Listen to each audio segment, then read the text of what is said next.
All right, Justin, thank you for joining us. I sound redundant because we're the only two Justins in here. So why don't you go ahead and introduce yourself for anybody that doesn't know who you are and where you are currently at in your strength journey. So yeah, name's Justin Kuehn. Thanks for having me on. Like, enjoy watching these every week. So it's awesome to be on and be able to talk with you. Right now, I'm currently up in Tacoma, Washington, working on the Joint Base Lewis McChord with 423 Tomahawks. It's one of our infantry battalions out here. And prior to this, spent time at North Dakota State working as a GA and an intern there with the wrestling team and the throwers as well. Spent some time interning at the University of Iowa on their Olympic side, and then did my undergrad at Illinois State. I was a Midwest kid coming up, and so obviously got tired of all the flat land and cold weather, and finally decided to move out to the Pacific Northwest here. Got plenty of mountains, plenty of stuff to do in the outdoors. So it's been really awesome, and definitely been a different transition, a lifestyle adjustment, especially being in my mid-20s and making that move to kind of switch areas within the industry and switch to a new part of the country where didn't have family and friends, but definitely been a move that I don't regret and completely enjoyed since being out here for about 14 months at this point. That's cool. Did you and Scott get to play football together at Illinois State? Oh no, I didn't play there. I was not the athlete he was. I was the as he'll tell you, I grew like a basketball player, and hence why I drifted into basketball. As he looked much more like a football player, but got to watch him do his thing, and it's kind of ironic seeing them lose to North Dakota State in 2015, and then I go work there 4 years later. Felt like a traitor to the family, but it's the strength conditioning grind, it. Exactly. And so when you were at North Dakota State, what was it? You've done a presentation. So for those that don't know, or any of the members that haven't seen it, check out your webinar on wrestling. Kind of talk about how you became really good in the wrestling world and the throwers. And then we'll eventually, at the end of this or in the middle, we're going to transition to, your current role tactically. Really good. It's probably a generous attribute to me, but I mean, honestly, what it was is that, having those two sports, and with the throwers, it was kind of a dynamic where their sport coach did most of the programming, which is pretty. Did you have the men and the women? For throwers, yeah, and we had a big team, so it was I had what we consider like the heavies, so pretty much everyone but javelin. Okay, and so my group was about like 25. What? Yeah, like holy cow. I have the number of throwers I have here is like our roster at one size was as big as 12, but I mean it's never, and that's everybody included. Yeah, every time I'd like post stories of them like training or whatever, people would like be confused. Like any of my strength coach friends that had throwers are like, wait, is that all one team? And I'm like, yes. And that's not even including the javelin kids. Like there's another 9 or 10 that's not in this group. That's unbelievable. And, I mean, yeah, that sport coach, Coach St. Clair, he had really built up that program and like turned it into like a national powerhouse. And like, that was what they became known for. He built it from the ground up. And were you doing the programming for the weight room? Because you said the coach was doing it. Like, how did that work? No, I implemented and oversaw his training. And so we kind of like, we'd work together collaboratively, but it was kind of his initiative. And, from what I've seen and heard, like that's somewhat common within throws specifically. Yeah. Like here at the throws coach, when I first got here in 18, I didn't work with the throwers then, but the throws coach was actually the strength coach.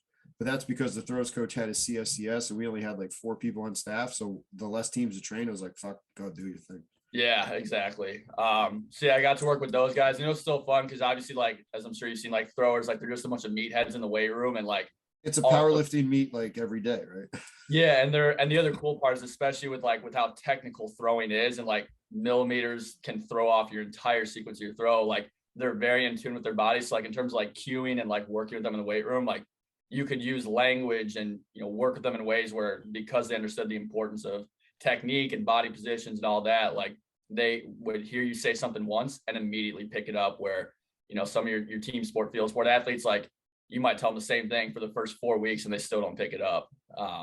But yeah, so it was awesome working with them, and because we kind of split that role there, like it allowed me to really dive in deep to wrestling. And really, I told the guys on the first day, I had never accidentally watched a wrestling match in my life. Like, I'm like, it was like day one. I'm like, guys, just so you know, I'm like, I don't know how much a takedown's worth. I don't know like how long your periods are. Like none of this. But I was also like, I told him, I was like, I'm gonna learn. And so somewhere in my bookshelf, like I still have that like yellow and black Wrestling for Dummies copy, because I was like, I don't know what this sport is. But they probably respected the fact that you were humble and you didn't try to come in there and be like, I know what I'm talking about. I mean, initially they probably couldn't have given less of a fuck. It was like mid-season, so these guys are like, in the middle of their weight cuts. They've been, sucking air for Oh yeah. months now, and they're like, all right, whatever. Like, no idea who you are. Just, Shut like, the fuck up. Yeah. like, yeah, I'm not even. It's 6 a.m. I'm not even functioning right now. But it was cool for me because, obviously, I have a pretty diverse background playing sports myself. Baseball, soccer, swimming, basketball, football, all that. But wrestling was one I never really dove into. So between that and throwers, to be put into two sports that I had no background knowledge on was honestly fun because you get to be a beginner. And then ultimately what I saw within wrestling was a lot of the biases that exist within that sport I didn't come in with. So I kind of approached it from a much more third person perspective that allowed me to see things differently than I might have had I come up playing the sport and believing a lot of things that are entrenched in wrestling culture, which it's quite a lot. If you've seen or if you've heard of it, like it's Yeah, I mean, like you at Iowa, were you with any of the wrestling?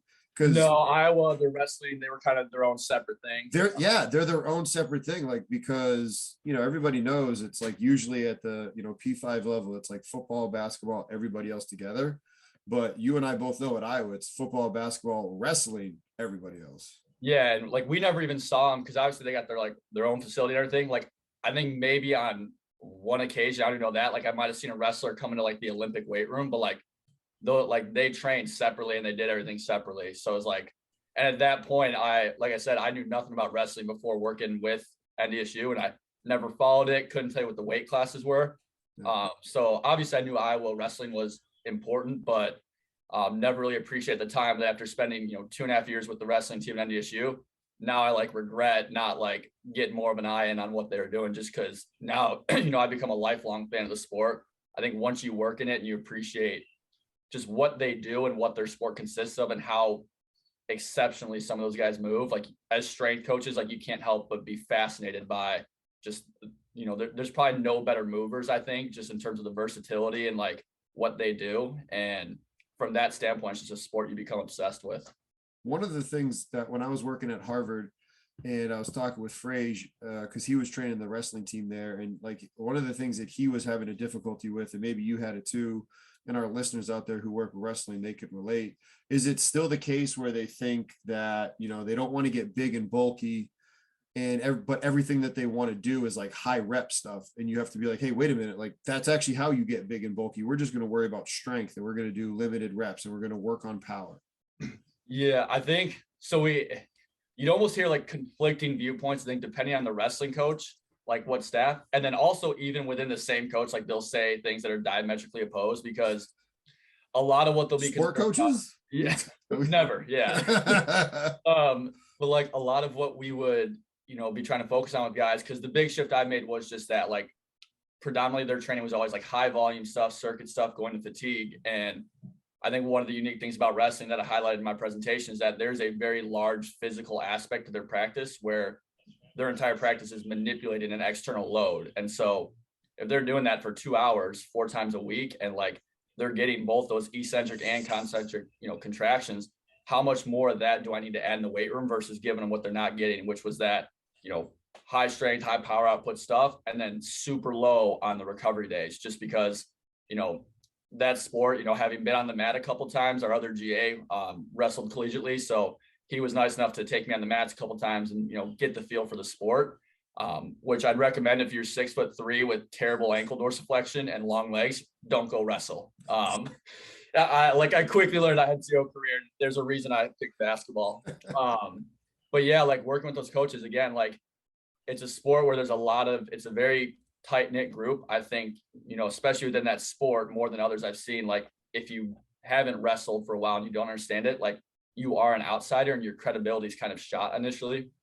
But working with the coaches and working with the guys, because they have those preconceived notions of like, oh, if you lift heavy, that's what puts on muscle, not understanding like volume, intensity, frequency. And then a bigger piece with those guys is the nutrition piece. Cause I'm like, look, we can do all the lifting in the world in the weight room. You're eating 2,000 calories a day while you're practicing 2.5 hours. Like you're not going to put on size. Yeah. How hard is that to handle the dichotomy of them with a weight cut class? And if they're used to walking at something and they need a cut, and then the team strategy, like that's got to be huge. Yeah. And that's where like, I think Do they that even want to listen to you? Because they just, like you said, it's all dogma at that point, right? they, and we had a dietitian come in my first full year. Loren, she's out at West Virginia now, working out there. She did a phenomenal job too, in terms of like really trying to bring some education to these guys and knock down some of those misconceptions they had. But at the end of the day, like, I think what really helped us, kind of make the progress we did with that group, because, they'll tell you, and even the guys that eventually, enjoyed me the most, I had the best relationship with to this day, they told me like the first 3 months they hated me. Because like they're just like, they're like, Why? What did you so do? so there was a lot of things in terms of how they operated in the weight room, like from a cultural standpoint, that just didn't jive well with how I wanted to progress the team and the kind of the culture we want to have there. Yeah. There's a lot of reasons why that existed, but so a lot of the time we devoted early on was to like simple stuff like filling out their cards, and like so we could track weights that they lifted. Like that probably took 3 months to get that hammered out. Showing up on time, communicating, just stuff like that, where I'm like, I'm not going to worry about like sets and reps, what type of clean or squat we're doing. Like we need to get that stuff down so we're in a place where I can progress, but we need that training culture, that training environment where they very much had to turn it into something. Because again, like a lot of those guys, they're down 25 pounds from a weight they might sit at comfortably. So, just cognitively they're drained, and trying to get them to focus at 6 in the morning, 6:30 in the morning, 3-4 times a week after they've been cutting weight for 5 months now is difficult. And we really saw like, so again, there was a ton of friction those first, like, because I took over mid-January, and I would say like the season ended mid to late March. I would say by the time we got to that summer, that was when things really started to click. And again, like when you come in, I think this is a big mistake on my end. Like change is obviously important. Like if you identify a need for change, but obviously one of the biggest steps is that the constituents of the group you lead also need to recognize that need for change and be ready to act on it. Because, I came in obviously young GA, ambitious, all these things. And I was like, oh, like this is an easy fix. Like this is stuff we can improve. And it was warranted in my mind. And I still stand by it, and I was glad we did it. And the guys recognized it eventually. But I think I went about it the wrong way and not involving them enough in that process of like, here's why we need this, here's why we're doing this, and then like getting the right leaders to have my back and support me. But as they started to see a way and like a change in the way they trained, like the first week or two I was there, nobody spoke while they like lifted. You would have thought like they just came from a funeral. And like, and again, it's like, there's just a ton of fatigue. The coaches are running them. It's hard practices. They're cutting weight. And do so you like, think they would have responded well if you were trying to make it fun? Like, I know that you were still trying to be, the hard ass to establish rules, but like, if you did things that were, quote unquote fun to try to break up the monotony, would they have been like, oh, who's this loser that doesn't get it? Right. Like, yeah. And I think that would have been, because again, I was, a non-wrestler. So part of it was like showing up and like, and the moment you tell those guys, like, we're going to rest for like 2 to 3 minutes between our working sets, like the first time or two we did it, we switched that up. We started prioritizing, like, because it used to just be like, hey, start your squats and just roll and finish. But I was like, no, like we're going to do this stuff. Like you're the first guy up, like we're waiting 2 to 3 minutes between sets so we can push. And the first time we did it, all the guys just like sat there quietly in between sets. And I was like, we can either talk or we can sit here in silence. But I'm like, we're going to rest no matter what you do. I was like, there's no way we don't have personalities on this team. And it was honestly cool to be a part of, because then it got to the point where eventually those personalities did start coming out, where because we were giving them that rest and they started to see the shift and they started to feel better, like suddenly they did have a little bit more energy, or they at least realized like, hey, this coach isn't trying to kill me. And obviously, as we're big on like the sport always comes first. So the big piece was, hey, we're in season right now. Like, we kind of got to work through this January to March period. And then once we hit April, we hit off season, like we'll hit the ground running and pick things up. And then part of it was me asking them, like, like I do with any group, like I'm trying to prove myself to y'all. Like, don't just trust me because I'm your strength coach and I got hired, like, but give me that baseline level of trust to prove that I know what I'm doing and that it's going to work for you. And if after a couple months, like you guys aren't seeing progress, then yeah, I'll evaluate, I'll check myself, but give me that bare minimum effort. And we really just started to see a change in how those guys operated. And that's when we started bringing more and more fun stuff, because again, they were doing the things the right way. They were showing up, they were communicating, all that stuff where I'm like, I need that first before we can start to explore. And then I had a couple guys that even came up and noticed me, like, oh, now I see all that stuff you were harping on initially. Like, I see how it's changed now. Like there was a dramatic shift in like the way guys operated and how they viewed the weight room. And it was honestly like, it was cool to be a part of in a sport I didn't know. And just with a group of guys, you know, as a GA, you could sometimes go into programs that are already established, but I kind of had an opportunity to like really impact this group and find my own way into like building these relationships and getting trust in a sport that I didn't have a background in. And from that point forward, like, and I think, you know, our first year after having a full year with those guys, or a full off season with them, we saw our in-season injury rate go down by, or sprains and strains drop by 50% in the first year. And there was only one phase I could actually compare the actual like rep volume that was done, just because, again, guys weren't always filling out cards, but it was like from the one month phase I'd counted, it was about a 45% reduction in total reps, just main movements, accessories, all that. And so it's exponentially less work, but strength numbers were higher, power numbers were higher, and we had a phenomenal year that year, which definitely helps the guys. And then as some of our better wrestlers started feeling physically better because we weren't beating them down the weight room, that gave more and more of that buy-in, and guys started to trust, and I started to communicate with them more and like involve them in the process. And then as we started to make it more and more fun, like I saw some of the kids who previously kind of just went through the motions, and, you know, they were just there to wrestle, kind of like every sport has, like that kid that just wants to play the sport, doesn't like the weight room.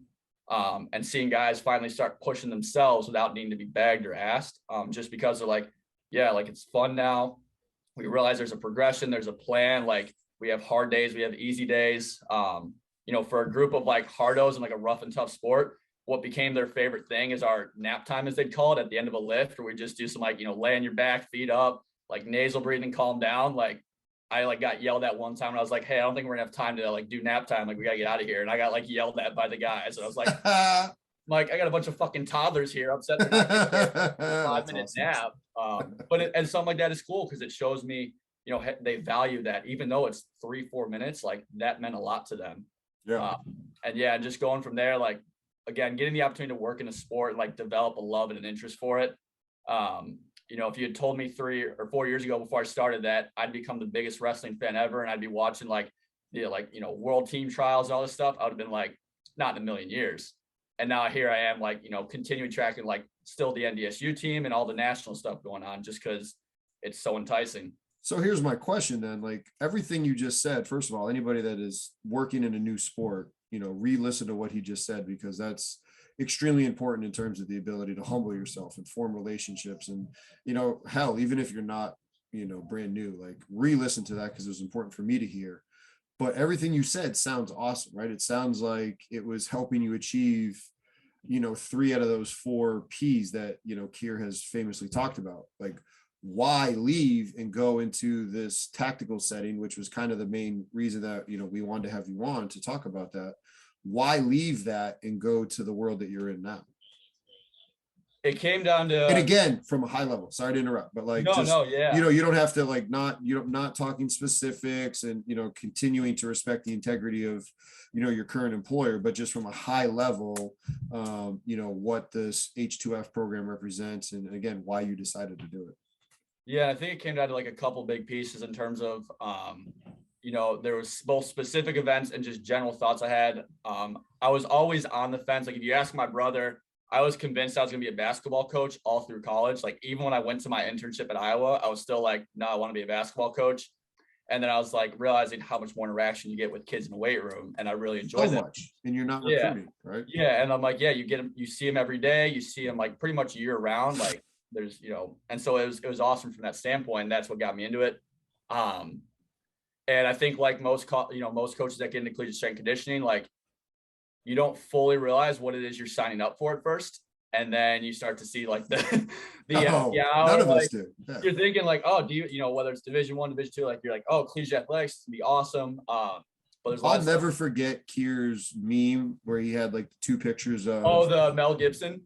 No, what I was gonna say, that one. But the one of like where he talked about like at first, like this is how important he thought it was. It was like the dude driving the race car. He's like 10 years later, it's the toddler pretending to drive. He's like, that's how important we really are. And like, I mean, I think he's kind of correct with that. Yeah. And so it was like, you know, and at first, you know, like any young GA, like I had that ambition, that passion. And so I didn't mind it. But I think as I saw just, you know, what it took away from my personal life, and, you know, there's kind of like a couple big moments, but one of them was my mom and sister both do Ironmans and compete. And my sister, when she had done her first one, yeah, they're crazy. We'll talk about that later. They're off the reservation. But so they do Iron. Your family has got to be the like. We balance well. Like my brother and I do all the strength training and stuff like that, and then they do the cardio. So cumulatively, and I'll give a shout out if my mom sees this or my sister to kill me. They've been lifting pretty well. My sister's getting strong, so let me not catch an angry text when this drops. But yeah, the first time my sister competed one because my mom had done I think 2 at that point, and sister ended up fracturing the neck of her femur during the run.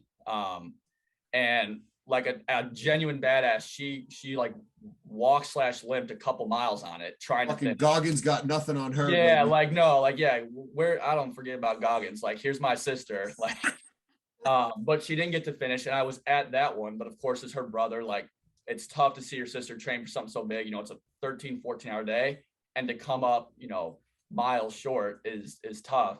And then I was I think I was the first person she had told that after she got the surgery to get it fixed, that she was going to train back and try and do another one in 2 years. Even though I was against it, I thought she needed more of a timeline, but she was committed and she worked her ass off, got back to it. And when that next one came around, like they do Ironmans on Sundays. And so obviously like it's a full day thing, and it was out in Madison, Wisconsin. And I couldn't make it back for it. And, you know, I could watch the live stream and my brother sent me videos and stuff like that, but missing that event and missing her finish and something so pivotal and important to her, like it was kind of one of those gut check moments of just like, I should have been there for that. And so that was probably the acute event that I think first had the thought pop in my head of maybe I'm not cut out for this, or this isn't the life I wanted really. And then the second was just bigger picture. Like I'm the product of 2 phenomenal parents.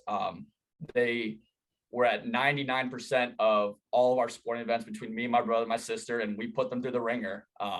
You know, we were all active kids. They were at all of our sporting events, all of our extracurriculars. They were at breakfast and dinner every night of the week, like 90 to 95% of the time. And I look back on that stuff and I'm like, and especially having, you know, been exposed to more people, seeing how some kids' family lives are, I'm like, that's like so genuine and uniquely rare that I need to provide, if not that, something better, because my parents worked their ass off to make sure we had that. And I'm like, I couldn't see myself having a life where I felt like I could give the commitment to, you know, my wife whenever she comes around and my kids when they come around, like to doing that. And I knew that at the end of the day, like that was how I wanted to define my life, define my worth. And it became less about for me, like what I did professionally, as long as it allowed me to pursue things personally that were of interest to me. And so that thought was kind of rolling around in my head. And then when, you know, COVID hit and the mass quarantines kicked in, like obviously like everyone else, like had a lot of time to think and a lot of time to reflect. And just throughout that period, you know, kind of a lot of talking to myself, talking to some people who had made the switch. Sean Fantuzzi was one of them. I talked with him, talked with a mentor of mine, Mike Nicholas, who's in the private sector, and just asked him like, you know, do you have regrets? How do you feel about the decision, stuff like that? And just like unanimously, I spoke to several other people. Like I had not met a single person who said they regretted the switch. And for me, that was kind of like, I was like, sounds good to me. Yeah, it was like, all righty. And so then, of course, the next avenue was like, where do I want to go? What do I want to do? And spoke with my director at the time, Jason Miller, who one of the best individuals in terms of like as a leader and how he, you know, manages his staff and treats us. Like, cannot say enough about the human he is. And talked to him about it. He put me in with some connections he had. Like, talked to a guy who worked at South Metro Fire down in Colorado, like as a strength coach there. And then he put me into contact with a program director up here at JBLM, who was on the pilot project, who connected me with the installation lead at the time, strength coach. Talked with him and he's like, hey, we might have an opening coming up in a few months here. Like, if you're interested. And, you know, we kept talking back and forth. And the more we talked, I was just like, you know, he told me, hey, it's, you know, 40-hour work weeks, good pay, like plenty of, you know, PTO days off, stuff like that. And that like 40-hour work week is a strict thing. And he's like, you know, everyone here is big on what they're doing outside of work. And I'll say, like, it's funny because if you're in like the collegiate realm, or at least from my experience, a lot of coaches are always bragging about like the latest, you know, training methodology, periodization scheme, like whatever. Oh, what's your clean progression, as if we need to hammer that one for the 500th time. But people up here, it's like, who can have the dopest social life and personal life? Like, oh, I went hiking, I went camping, I, you know, did this, did that. And like, I'm like, yes, that is what I want out of this. And I've seen ever since I've been up here. Again, you know, at 25, 26 years old, deciding to move to the corner of the country, no family or friends within earshot, kind of starting this new adventure. Like, surprisingly, I had almost no anxiety about it, just because I had that feeling deep down that, like, this is going to give me what I'm looking for, and can undoubtedly say, since having gotten out here last June, like, it's one of those things where you remove yourself from a situation that wasn't best for you, and you're able to see more clearly, like, just how much you were missing. And, you know, not to knock on collegiate strength and conditioning, but I think we all know, like, the reality of that world is. And I'll say, having come to this, like, you really do see just how much room there is to go there. And it's not to say this is perfect, but you know, I get out of my workday, no one's calling me at 8 p.m. at night, 9 p.m. at night, flipping the script on what the next day is going on. Like, my weekends come, I've never gone into work on a weekend. Like, just those things where my time is my time. And, you know, everyone within the Army is very respectful and cognizant of that, which has just been extremely rewarding, and definitely made me feel like this was the right decision. So one of the things that I personally subscribe to thinking is people like you and jobs that have been created like that, and other people taking jobs within Vol or Hawkins, and this expansion where strength coaches are like, nah, fuck it, I'm out of college strength and conditioning, because like you said, I think that's going to start to eventually make the college world a little bit better, because I think enough people will eventually realize it. But like you said, it's going to take a while for that to change. And you know, you going about it, like, what does a day look like? How, so for any of our listeners that are like, all right, this, what he just said sounds awesome. So again, at a high level, without talking about any details that you can't talk about, what are some of the, you know, the things, like, how do you actually do your job, and what does your job entail? Make it sound like I trained Delta Force or something. Yeah, well, like, again, like, I mean, yeah, shit, like, before you started, you were talking about all, like, I mean, you started talking about, you know, the, I don't want to say whether it's a platoon or the people you work with, like, that's some cool shit. Like, you work with some high level, like, people that are protecting our country. All right. And you're helping make sure that they're in great shape. Like, that's fucking cool. So again, like, don't violate any of the things you have to do, but like, what is your job? What do you do? Like, how do you do that? That's, yeah. So there's a couple answers to that. And there's the one where there's what we were hired to do, and there's kind of been the actual implementation of it. And this is that's where, like, every job, brother. That's every job. But I'll say here, it's amplified to the, like, nth degree, because so essentially, so to answer your question, what a day looks like, typical day, you're in by about 5:30 or 6 a.m., like, pretty standard there. Most units, like, it's been the tradition, although there's been some freedom to change it, but no one has, because it's the Army and stuff happens at the top that doesn't make its way down. But PTs from 6:30 to 800 every morning. Are you guys involved in that? And again, that's where it's a gray area, like, right now. So yeah. Yeah. So if, and I'll go into that, but yeah, so 6:38 is PT. And then from kind of 800 until you get off at 2 is, it really is what you make of it. Like, it's a job very much where you have to kind of go out and find opportunities to build those relationships, provide value. You know, we've done different education courses with some of our NCOs or non-commissioned officers. Those are the guys that will often lead PT at the squad level, because at the end of the day, my battalion, it's myself and another coach, Ryan Gibson, who he came from Western Carolina, and we have about 700 to 800 soldiers, depending on the time of year, and all of them train in that 90-minute window. So obviously, from a logistics standpoint, we're not, like, hands-on with all of them. And with how we've been of late, so we had a new battalion commander come in, and this is where it kind of gets in that gray area. So you'll talk to a lot of coaches in H2F that they got there, they were told, your job is to design PT, implement it, all this stuff. No one made that clear to people within the Army. And so what it ended up being is, like, they kind of dropped this asset of strength coaches, ATs, PTs, all this stuff in at the unit level.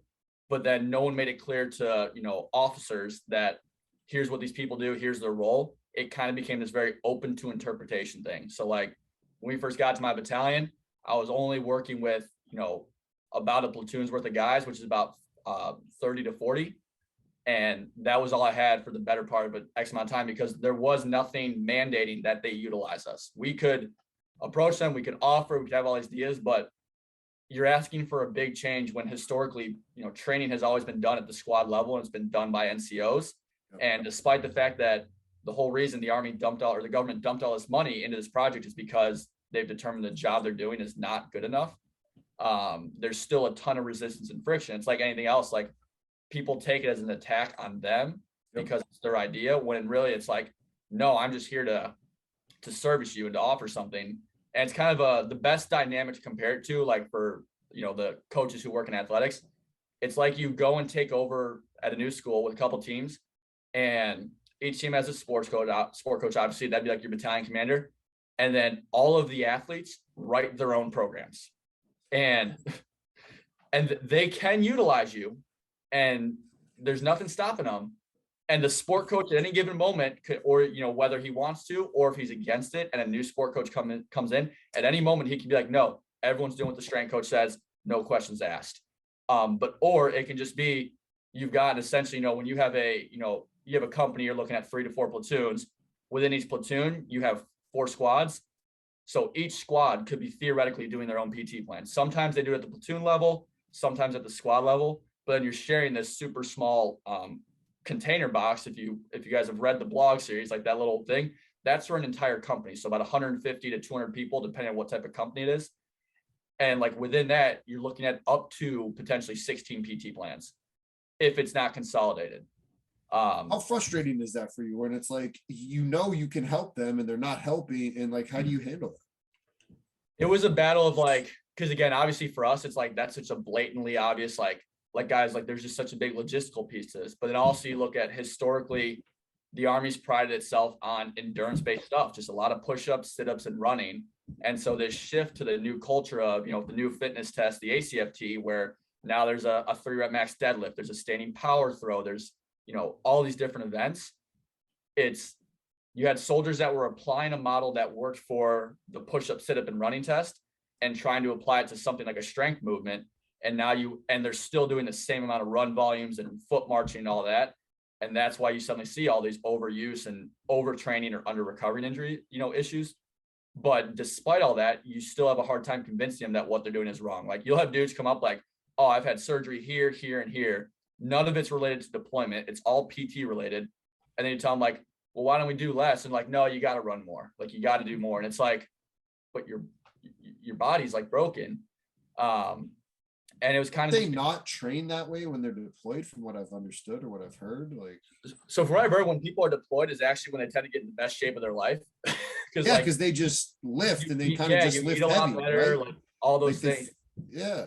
And I'll say, like, having been, about 14 months within my brigade, like a lot of the aspects to the lifestyle being a soldier are not conducive to like training. And so like you talk about obviously the big picture issues of, with now what we have, we have a new battalion commander that came in. He's all about H2F, and he like came in. He's like, I want to utilize you guys. I want to roll out this training plan across the battalion, and we want to get that on, like hit the ground running.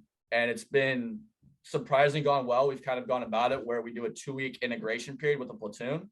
So you get about, 10 training days if you're lucky with the same 40 guys to teach them our system. Because really within this population, like there's what you see in the movies and there's how these guys actually move. And one of our coaches, I can't remember who said it, they're like, people think the Army is like Steve Rogers, Captain America after the serum, but you're getting Steve Rogers before the serum and without the motivation. Like, and that's not to like, and again, that's not no. Yeah, there's very good ones, but like you do just have a lot of kids that, some of them are here because they want to be, some of them are here because, they might not have had a better option. But it's not this thing like where you're joining like a bunch of like high speed guys that are in, it's not your special forces, your Delta Force, your SEAL team guys. Like this is dudes that are just getting into the Army. This is the wide net before it starts getting funneled. This is just, the massive net where within the same group, and it's especially funny because we got a couple former college athletes in our unit. And so like within the same group, you might have a 19-year-old kid that's never sniffed a weight room and a guy next to him who like, we got a couple guys that played like D1 football.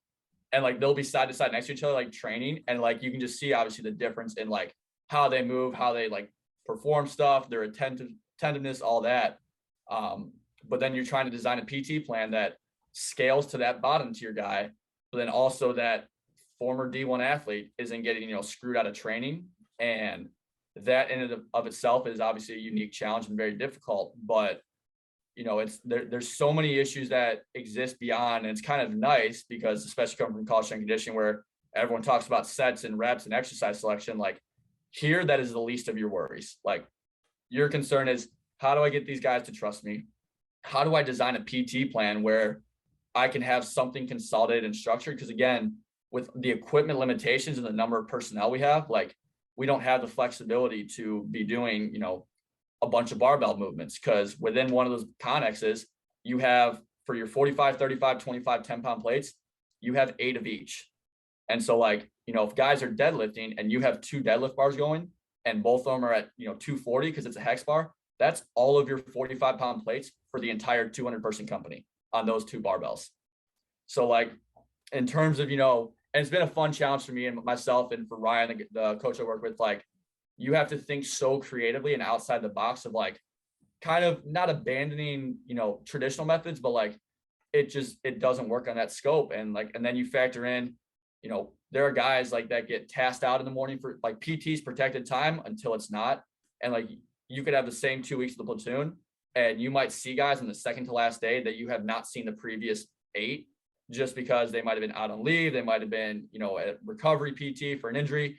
They might've been tasked out for something, whatever, like they, do field trainings, whatever. There's just stuff where like the consistency piece is so low. So on our end, like the simplicity level has to be high, but we also need a system that's complex enough to address the spectrum of demands we have. And it's like, you hear this and you're just like, what the hell is going on there? Dude, it sounds like, how are you able to do a good job for yourself? What are your KPIs? Like, if you don't have the ability to actually load them with heavy weight, how do you progress straight? Like, it sounds unbelievably difficult.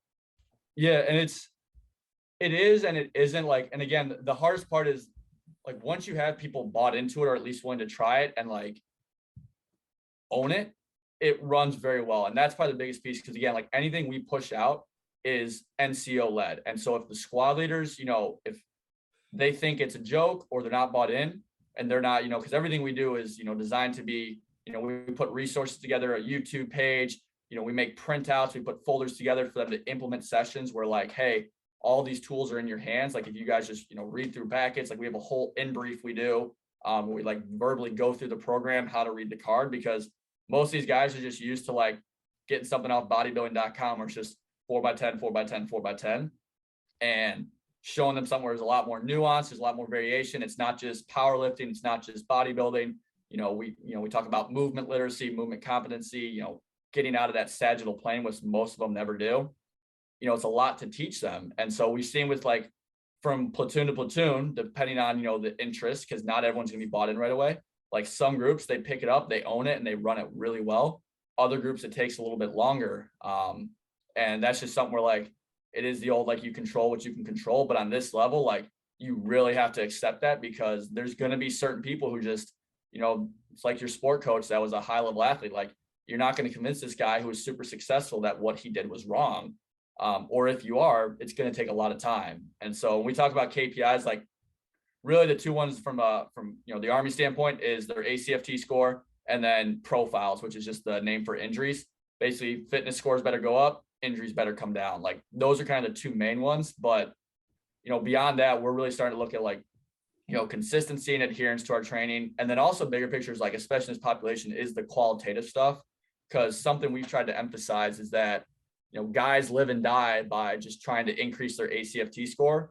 It's kind of like the old Goodhart's law where like, that's all they want to focus on, not understand that like being That's exactly what I was thinking as you said, like being a good soldier is so much more than that. And through some of our training, we've exposed that to them, because they think like, oh, H2F is going to be a joke, it's going to be easy. And usually most of them in the first week are like, okay, I was wrong about that. But expose them to stuff that they don't normally see, they don't normally experience. And that stuff can kind of show them like, wow, there's more to this than I thought. In terms of stuff like, a lot of them just do a lot of high mileage running. They don't really ever sprint and develop true speed. But then when you point out to them, like a lot of their, IMTs, their individual movement techniques, rely on like short duration efforts. Like they have a 3 to 5 second rush, bounding, stuff like that, where it's these intermittent efforts with a decent amount of rest in between. But everything they do when they train is just long duration.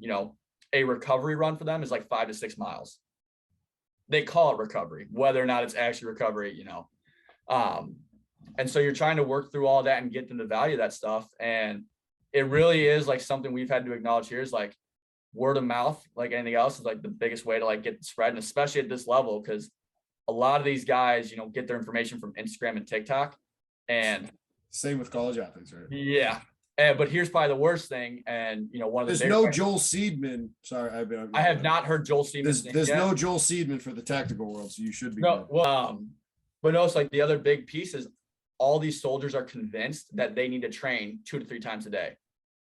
And like on their own, and like they're doing like bro splits, push pull legs, whatever, with absolutely no regard to like what we're trying to do. And so one of the groups I'm working with right now, like we're trying to do our like high intensity, we call our high intensity one day. It's like our strength and power output, because we basically break up our week into like session emphasis that manages equipment. And then ideally we could roll out to an entire company and have them all in that one Connex without ruining equipment and still allowing guys to progressively load. And we're like getting ready to warm up. And I had like 3 of the guys, and they're like, I don't know if I'm gonna be able to deadlift heavy. Like, I just did leg day. And I'm like, what do you mean you just did leg day? They're like, oh yeah, we were at the gym at like 4:00. And I was like, and then they're the same ones that are like, oh yeah, I don't think the program's working. And I'm like, you're not working the program.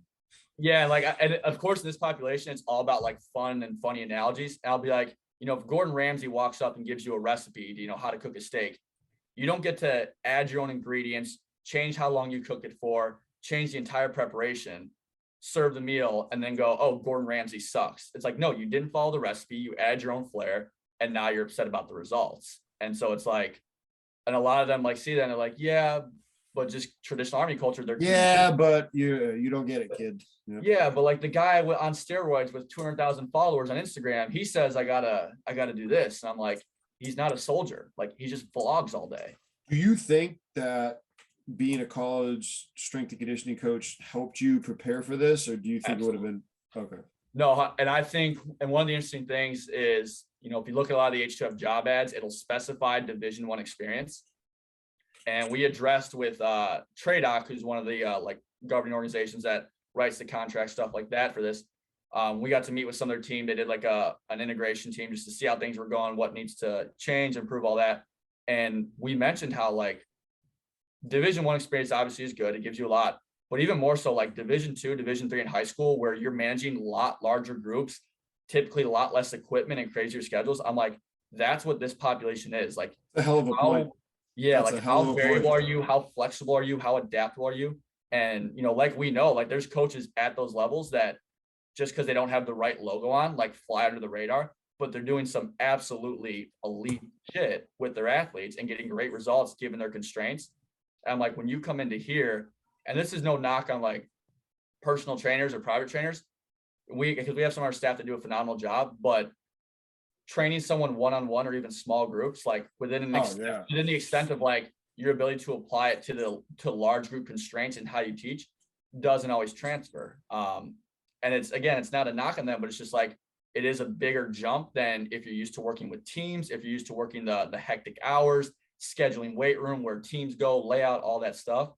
It's stuff that intuitively comes in, but at the end of the day, this is a job where like you kind of have to take everything and like you still want to adhere to it to an extent, but like the situation you operate within tactical is nothing like anywhere else. Like, you just, again, you talk about not being able to physically implement the train yourself. Like, you've got to push it out to the entire unit if you have everyone on it, but you don't get to physically run it. You got to let some guy it's like having an intern with no relevant experience, except, but an intern who doesn't have an exercise science degree might not even want to be an intern. Like, some of them just get promoted into that squad leader role and run PT, but they're not even in shape themselves. And so it's like, there's all these dynamics where it's like, how do you get them to care? How do you get something that's easy enough to run, but also going to get you the results? And then you're combating, you talk about lifestyle habits. These kids drink Bang energy drinks so much, like strength coaches would get drank under the table in energy drinks. Like, shit you not, we were at right before Thanksgiving break, and these guys were getting released for the weekend to be with families and all that. It was like 3 p.m. in the parking lot, and there's just a group of guys, and they're all in their civilian clothes, which that always looks weird when you get used. Like, you either see these guys in their PT clothes or their green suit, and so then you see them in civilian clothes, and you're like, oh yeah, you're a human too. It's like 3 p.m. and they're just sitting in a circle, like in the parking lot, drinking a Bang. And I'm like, you're about to get released for 4 days. Why? Like, why are you putting one of these down at 3 p.m.? And their diets, they go to live off gas station food, Taco Bell, Burger King, all that stuff. Oh my God. Yeah.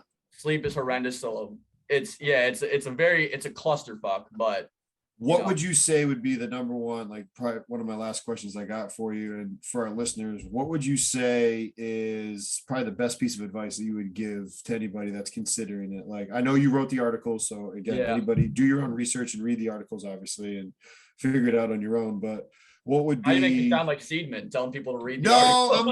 I'm not doing that You gotta shit. read you the know? article, bro. Read the article. No, but like, what, like you've obviously learned ever since you wrote all that, and like, what would you say?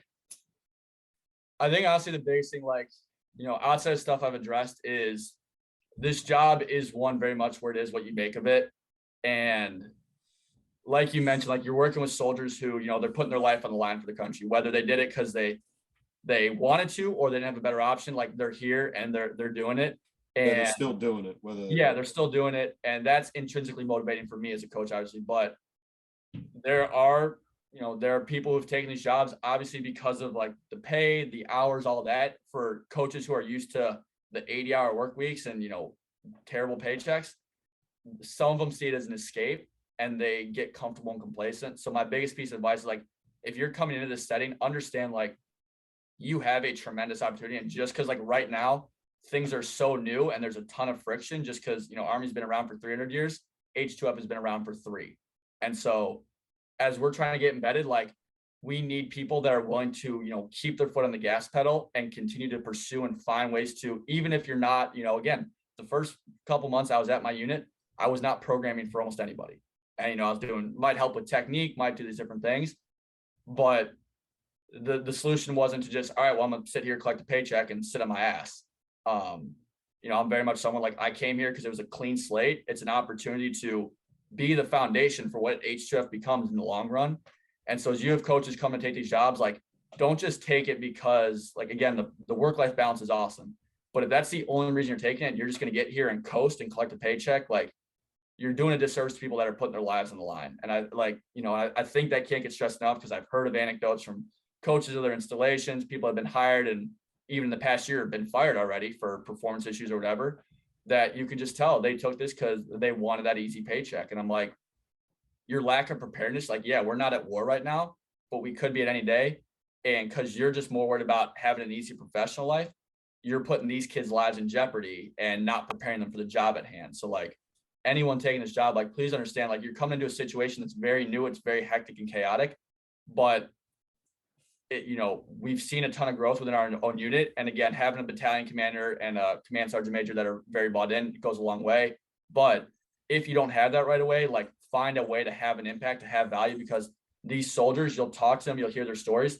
Like, there's some tough stories out there, and guys who have like been beat up, women who have been beat up, like, just through training, and they've normalized it. And you have an opportunity to like change a lot of those barriers, but you're trying to undo decades upon decades of tradition where that stuff just gets normalized. And so, yeah, like, that's really, just come and taking this project, like, you have an opportunity to really make an impact to these people, and they're going to be stubborn at times, but at the end of the day, like, they mean well. They're like anyone else trying to survive their environment.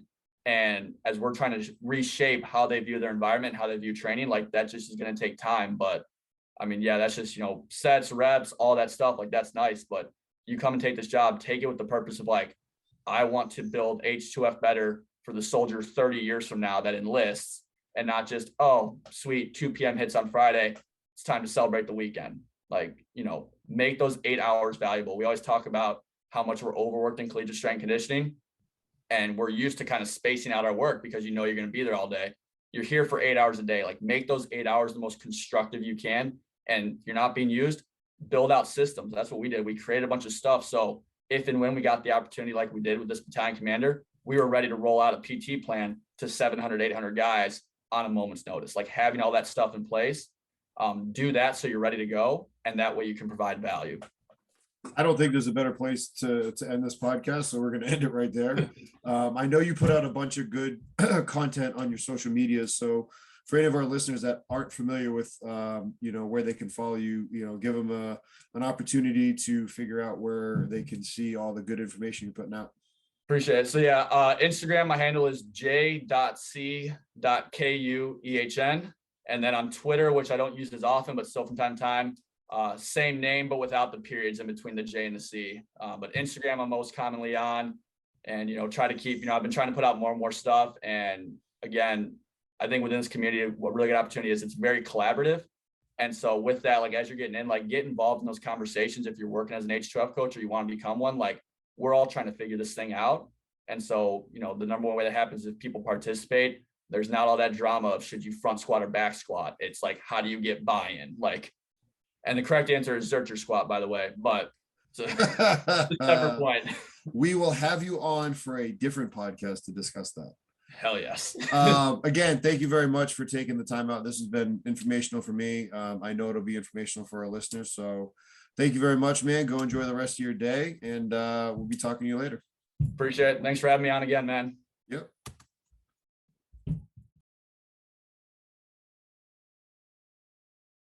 Congratulations on making it to the end of the video. Why don't you celebrate by watching more videos just like it? You can also help us on our quest to placate the algorithm gods by liking, sharing, subscribing, and commenting. Thank you.